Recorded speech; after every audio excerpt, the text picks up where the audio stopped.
Good morning everyone. Now our next chapter is wrenches, chapter number 10.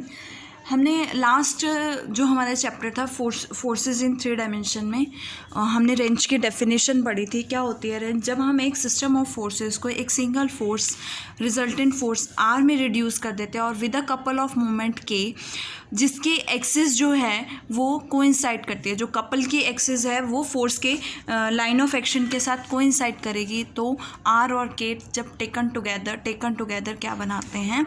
Wrench बनाते हैं. Means axis of the couple के उस moment is के and the resultant जो आपका force आया है उसका जो लाइन ऑफ एक्शन होगा वो क्या होगा? सेम होगा. That is called wrench. और रेंच को किससे रिप्रेजेंट करते हैं? आर. अगर आपके पास रिजल्टेंट फोर्स है और के मोमेंट ऑफ कपल है देन आर कॉमा के से हम इसको क्या रिप्रेजेंट करेंगे? रेंच रिप्रेजेंट करेंगे. अब हमारा जो फर्स्ट थ्योरम है, फर्स्ट आर्टिकल है इसमें, उसमें क्या है? To show that a given system of forces can be replaced by 2 forces. हमने क्या किया है कि एक गिवन सिस्टम ऑफ फोर्सेस को हम 2 फोर्सेस से रिप्लेस कर सकते हैं जो किसके इक्वलेंट होंगे? To the given system in an infinite number of ways. कितने वेज में? इनफाइनाइट नंबर ऑफ वेज में हम उसे रिड्यूस कर सकते हैं, रिप्लेस कर सकते हैं. Such that the tetrahedron formed by the 2 forces, in 2 forces के द्वारा जो टेट्राहेड्रन बनेगा उसका वॉल्यूम क्या होगा? कांस्टेंट होगा. देखो ये जो हमारी फिगर आएगी 3 डायमेंशनल बनेगी. हमने जो R1 R2 फोर्सेस लेने हैं वो 3 डायमेंशन लेने हैं. मींस सच दैट कि ये सिस्टम ऑफ फोर्सेस जो हैं वो क्या बनाए? टेट्राहेड्रन बनाए by the 2 forces R1 and R2. जिस टेट्राहेड्रन का वॉल्यूम क्या होगा? कांस्टेंट होगा. देखो गिवन सिस्टम जो है वो wrench R comma K equivalent है. ठीक है. Let the given system be equivalent to wrench R comma K who central axis. इस आर कॉमा के हमने सेंट्रल एक्सिस क्या लिए हैं? ओ जेड ली है. Such that R is the resultant force. R आपका रिजल्टेंट फोर्स है अलॉन्ग ओ जेड. और इसी के अलॉन्ग हमारे जो कपल है उसका जो मोमेंट के है कपल की, ये क्या है? एक्सिस है जिसका मोमेंट क्या है?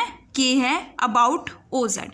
थ्रू ओ हमने ओ से एक लाइन ड्रॉ करनी है B A perpendicular to O Z such that O A is equals to A होगा, O B is equals to B होगा. हमने एज्यूम कर लिया इसे एंड एज्यूम दिस लाइन. ये लाइन क्या है? हमारी एक्स एक्सिस है. सपोज दैट गिवन सिस्टम जो है वो किसके इक्वलेंट है? 2 फोर्सेस के इक्वलेंट है. तो ये R1 फोर्स और ये R2 फोर्स हमने लिया है. Lie on the plane perpendicular to, उन प्लेन्स पे लाई करेंगे जो OA एंड OB के परपेंडिकुलर होंगे और एंगल बनाएंगे alpha and beta with OZ respectively. देखो कैसे बनेगा ये रेंच, सॉरी ये डायग्राम कैसे बनेगा.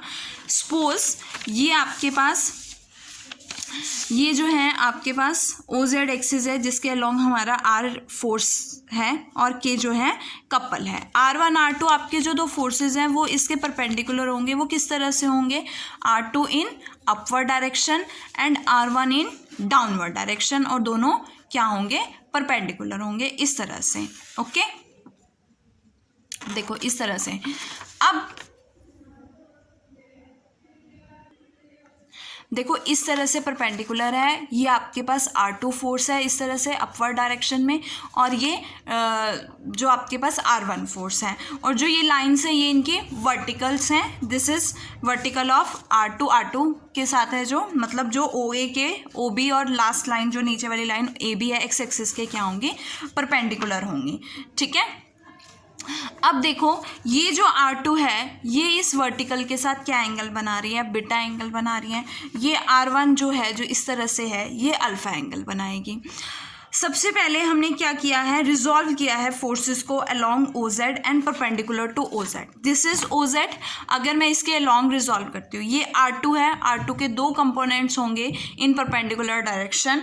फर्स्ट कंपोनेंट क्या होगा? ये एंगल बीटा है तो ये क्या होगा? R2 cos beta. ये क्या होगा? R2 sine beta. सिमिलरली ये R1 फोर्स है, इसकी जो 2 परपेंडिकुलर डायरेक्शंस है ये एंगल अल्फा है तो ये R1 कॉस अल्फा और ये R1 साइन अल्फा.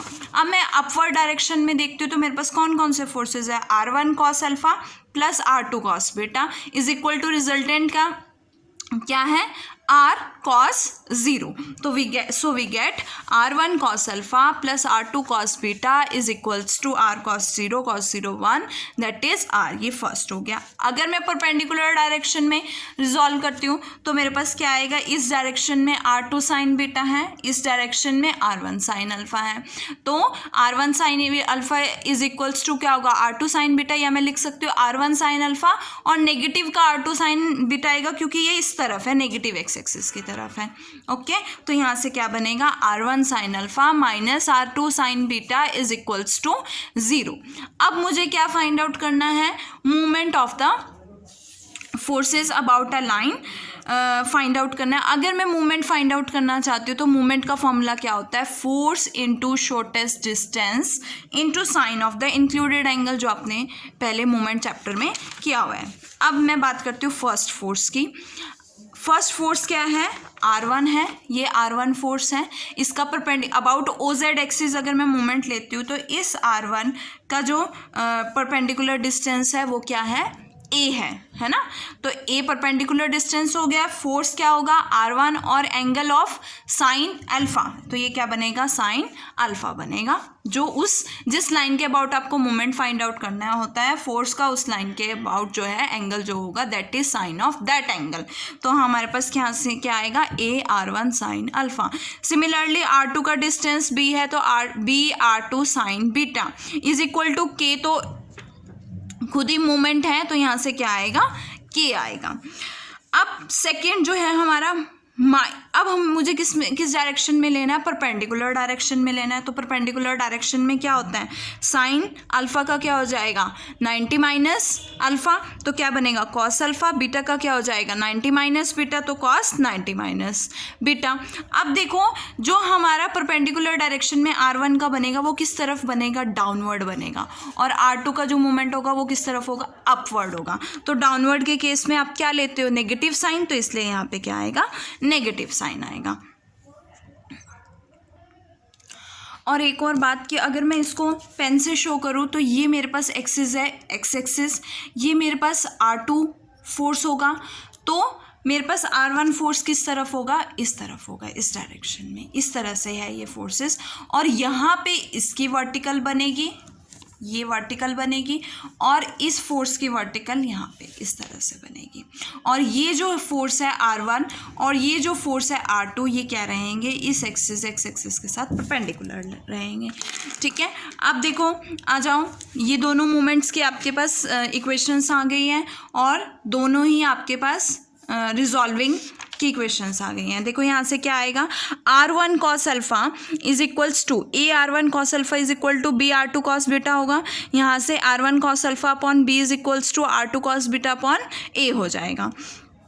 और R1 cos alpha upon B, ये दोनों इक्वेशंस हो गए. अगर मैं मल्टीप्लायर्स का यूज़ करूँ तो ऐड कर सकती हूँ, दोनों न्यूमरेटर्स को ऐड किया, दोनों डिनोमिनेटर्स को ऐड किया, we get R1 cos alpha plus R2 cos beta upon A plus B. और लास्ट जो हमारी फर्स्ट इक्वेशन है उसमें हमने फाइंड आउट किया, जब आपने फोर्सेस को रिजॉल्व किया है तो R1 cos alpha plus R2 cos beta किसके इक्वल है, R के इक्वल है, that is R upon A plus B हो जाएगा. अब R1 कॉस अल्फा, अगर मैं इस वैल्यू को इसके इक्वल पुट करती हूँ तो R1 कॉस अल्फा की वैल्यू क्या आएगी, B R upon A plus B. R2 cos beta की वैल्यू क्या आएगी, A R upon A plus B. और अगर मैं फ्रॉम इक्वेशन 2 से लूँ तो मेरे पास R1 sine alpha R2 sine beta के इक्वल होगा. A से मल्टीप्लाई किया A से डिवाइड, B से मल्टीप्लाई किया B से डिवाइड, अगेन ऐड कर दिया तो क्या आएगा, A R1 sine alpha plus B R2 sine beta upon A plus B. ये किसकी वैल्यू है, K की वैल्यू है, तो इसको K पुट करेंगे, K upon A plus B.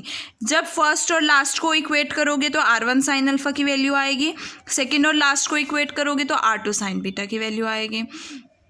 किसकी वैल्यू चाहिए, स्क्वायरिंग एंड एडिंग करोगे, फिफ्थ एंड सेवन्थ को स्क्वायरिंग एंड एडिंग करोगे, R1 स्क्वायर की वैल्यू आएगी, डिवाइड करोगे तो tan अल्फा की वैल्यू आएगी.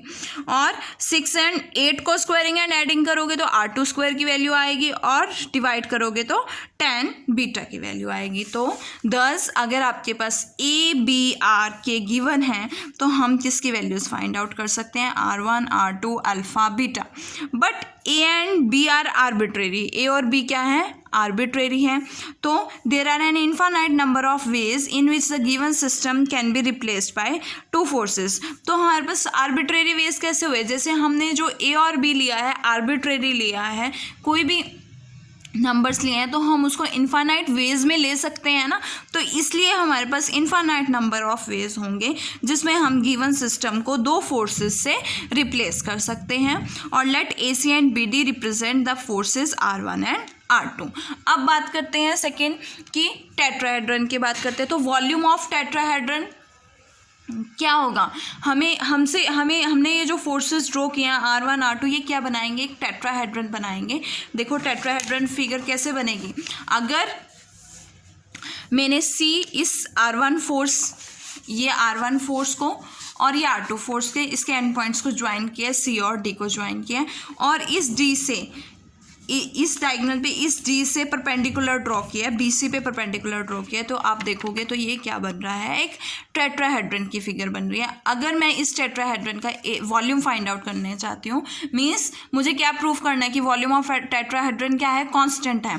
तो देखो वॉल्यूम ऑफ टेट्राहेड्रन का फॉर्मूला क्या होता है, अगर मैं ACBD लेती हूँ तो area of triangle 1/3 into area of triangle ABC होगा। ये ट्राइंगल ABC है, ABC का मतलब half into base into height. मैंने आपको भी एक्सप्लेन किया कि ये R1 जो है ये इसके क्या होगा, AB के परपेंडिकुलर होगा। तो बेस क्या है AB, हाइट क्या है AC, और R1 का मैग्नीट्यूड क्या होगा, R1 वेक्टर का फोर्स का R1 होगा। सो AB क्या है आपके पास, this AB is equal to A plus B, we get A plus B R1/2 into क्या होता है, perpendicular from D upon triangle ABC। D से जो हम इस ABC प्लेन पे परपेंडिकुलर ड्रॉ करेंगे वो आएगा, मीन्स हमें ये परपेंडिकुलर फाइंड आउट करना है। अगर मुझे ये परपेंडिकुलर फाइंड आउट करना है, ये 90 डिग्री एंगल है, तो यहाँ से क्या बनेगा, BD into sine of this angle. अब ये एंगल आपके पास बीटा है, तो ये एंगल क्या है, देखो यहाँ से ये फोर्स जो है ये वर्टिकल के साथ अल्फा एंगल बना रहा है, तो ये भी क्या बनाएगा, अल्फा एंगल बनाएगा। इट मीन्स ये एंगल भी क्या होगा, alpha, and we get alpha plus beta. यहाँ से इसकी वैल्यू अगर मैं इसको E पॉइंट लेती हूँ तो DE की वैल्यू क्या होगी, DE upon BD is equals to perpendicular upon hypotenuse is equals to sine alpha plus beta. It means DE is equals to BD sine alpha plus beta. तो यहाँ से क्या आएगा, BD sine alpha plus beta. और BD के along क्या है, R2 force है, R2 फोर्स का मैग्नीट्यूड क्या है, R2, तो R2 sign alpha plus beta. यहाँ से मेरे पास क्या बनेगा, R1 R2 A plus B sine alpha plus beta. Sine A plus B की आइडेंटिटी यूज़ करोगे, sine A cos B plus cos A sine B। तो यहाँ से आपके पास क्या आएगा, R1 R2 मल्टीप्लाई कर दो, R1 sine alpha, R2 cos beta, R1 cos alpha, R2 sine beta. हमने R1 sine alpha, R2 sine beta की वैल्यू फाइंड आउट की है, R1 cos alpha, R2 cos beta की वैल्यू फाइंड आउट की है। तो मैं सब्सटीट्यूट करूँगी यहाँ से, आफ्टर सॉल्विंग मेरे पास क्या आएगा, 1/6 A plus B into KR upon A plus B whole square A plus B।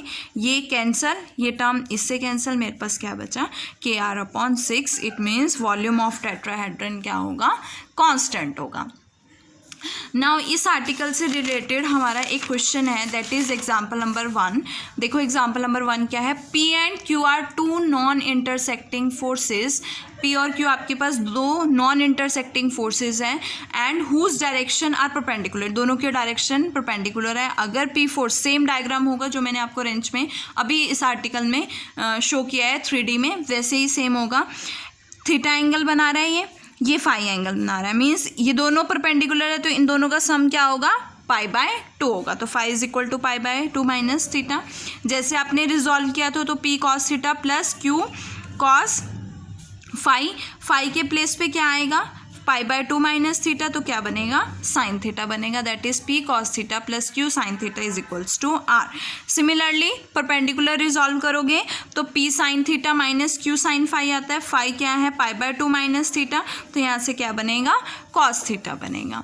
अब मोमेंट्स की बात करते हैं, तो मोमेंट क्या होगा, K is equal to P sine theta into A, यही होता है, plus Q sine phi into B, और फाई की वैल्यू क्या है, π/2 minus theta, we get cos theta. Similarly इसमें सब्सटीट्यूट करोगे और फोर्थ इक्वेशन से मेरे पास देखो ए अपॉन बी की वैल्यू क्या आएगी, Q sine theta upon P cos theta, और sine theta upon cos theta is equal to tan theta. Ten theta की वैल्यू क्या होगी टू इक्वेशन से, P Q upon P, we get A upon B is equal to Q square upon P square.